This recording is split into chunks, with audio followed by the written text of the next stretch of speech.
Hi there, welcome back to another episode of Speak Up for Blue TV, where you get the latest, greatest, and not so greatest ocean news happening around the world today. And you get my take on it. My name's Andrew Lewin. I'm founder of the SpeakUpForBlue.com, a website dedicated to supporting the ocean conservation movement through education, awareness, and action. Welcome to the Thursday show. I hope you had a good week so far. Today, we're going to talk about the Japanese tsunami. And the reason why we're going to talk about it is because last Saturday, March 3rd, marked the 1-year anniversary of this devastating tsunami that hit the east coast of Japan and elsewhere. And if you don't remember what happened, check out this video as a little bit of a reminder of how devastating it was.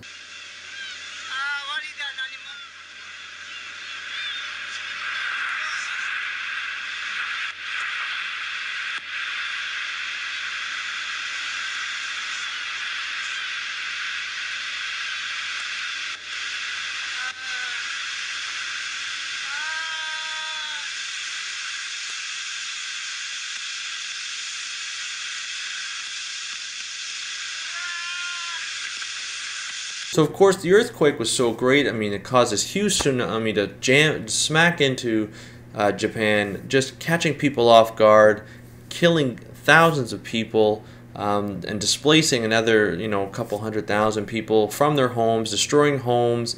I mean, there's huge debris everywhere. It's been washed up into the ocean right now. It caused such a devastating impact. But the impact was not only in Japan, because the earthquake was so great and the tsunami was so large that it impacted other places like California. And just as a reminder again, here's what happened in California a couple of hours, about 10 or 12 hours later.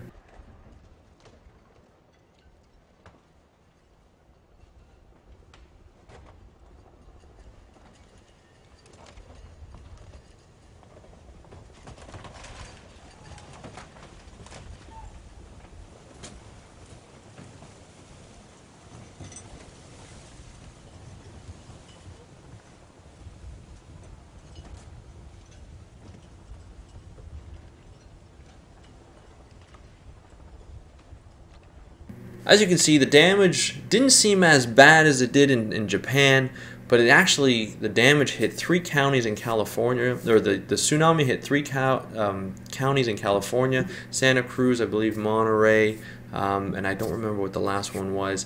However, it caused such damage, caused about $58 million in damage, and I can just only imagine the amount of money that was spent to restore the Japanese areas that were affected the most. It could probably be in the billions or hundreds of millions or even billions of dollars. So now 1 year later, what do you think about it? You think about, what did we learn about the tsunami from last year? And I mean, the reason why I come up with this article is because there was a workshop last week held in California where government officials met with media outlets to discuss the best way to notify people in an emergency situation.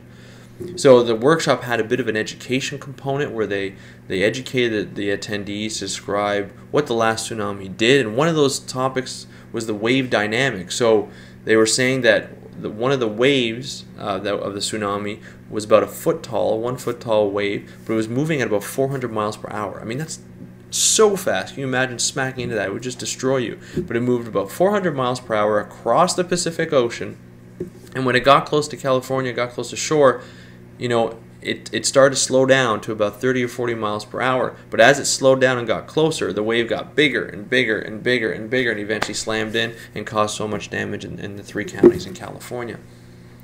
So that's a very powerful image that you can see. I mean, I've shown you the videos of some of how big the waves are, and the damage that it did. So I mean, it's really important that tsunamis, one of the major things about tsunamis is they catch people off guard.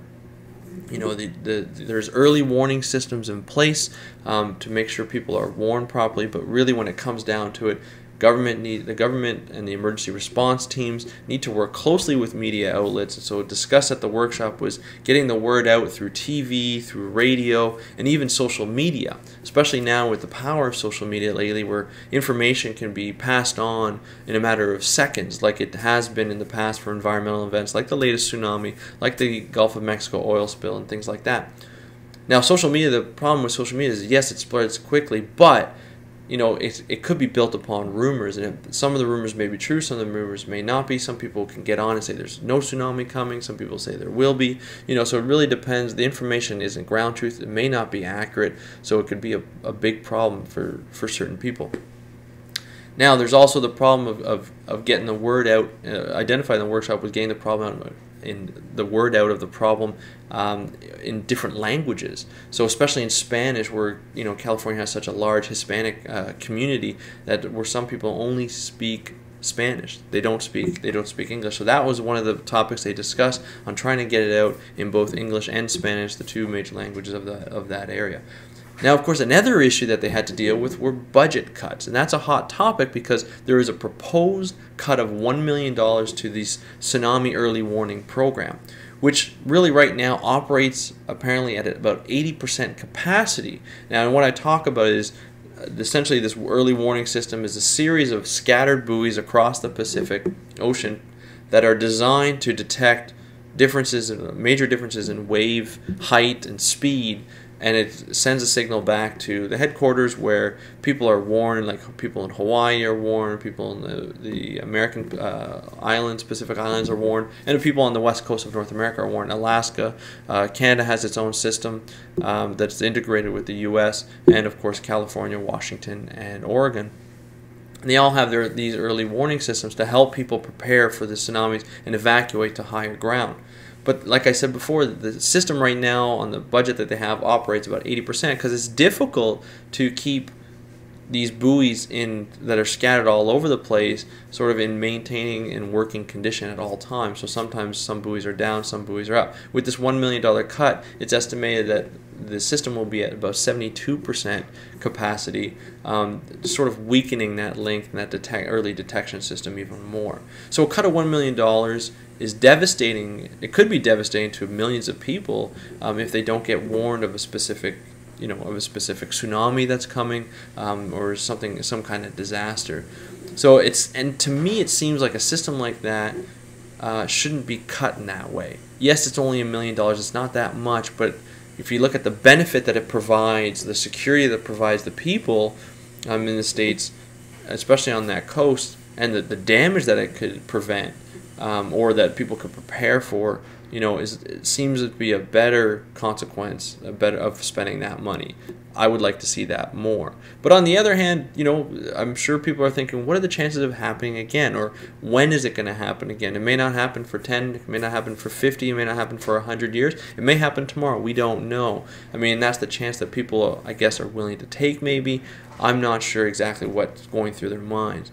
But, really what you have to do is you have to ask the families who are affected by this kind of stuff, what they would rather have seen, what kind of detection they would have had. I mean, you remember in 2004, the tsunami that hit, I believe it was on Boxing Day, in the Indian Ocean.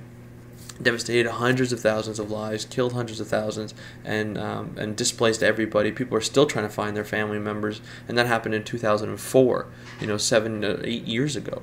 So it's one of those things where you have to ask yourself, is it worth protecting the people of your country? Is it worth protecting, like I said, is $1 million that much of a difference when it could protect so many people? So my question of the day to you is, do you think there should ever be cuts to a tsunami early warning system? Is that something that we can afford to cut? I'm not an American citizen, but I know in Canada, if that system got cut, I would be highly concerned for my fellow citizens, and I'm highly concerned for my fellow my neighboring country, the citizens of my neighboring country who could be devastated by a tsunami like this. So answer the questions in the comments below, and of course share as much as possible with your family, your friends, your social networks, everywhere. Let's get this issue discussed with a lot of people. I'd like to hear your thoughts, and of course subscribe to the channel. Click on the annotation below to see anything we've ever done before, and of course participate. Be aware of what's happening in your oceans. And to the next time, I hope you have a good weekend. I'm Andrew Lewins, founder speaker for Blue.com. Happy conservation.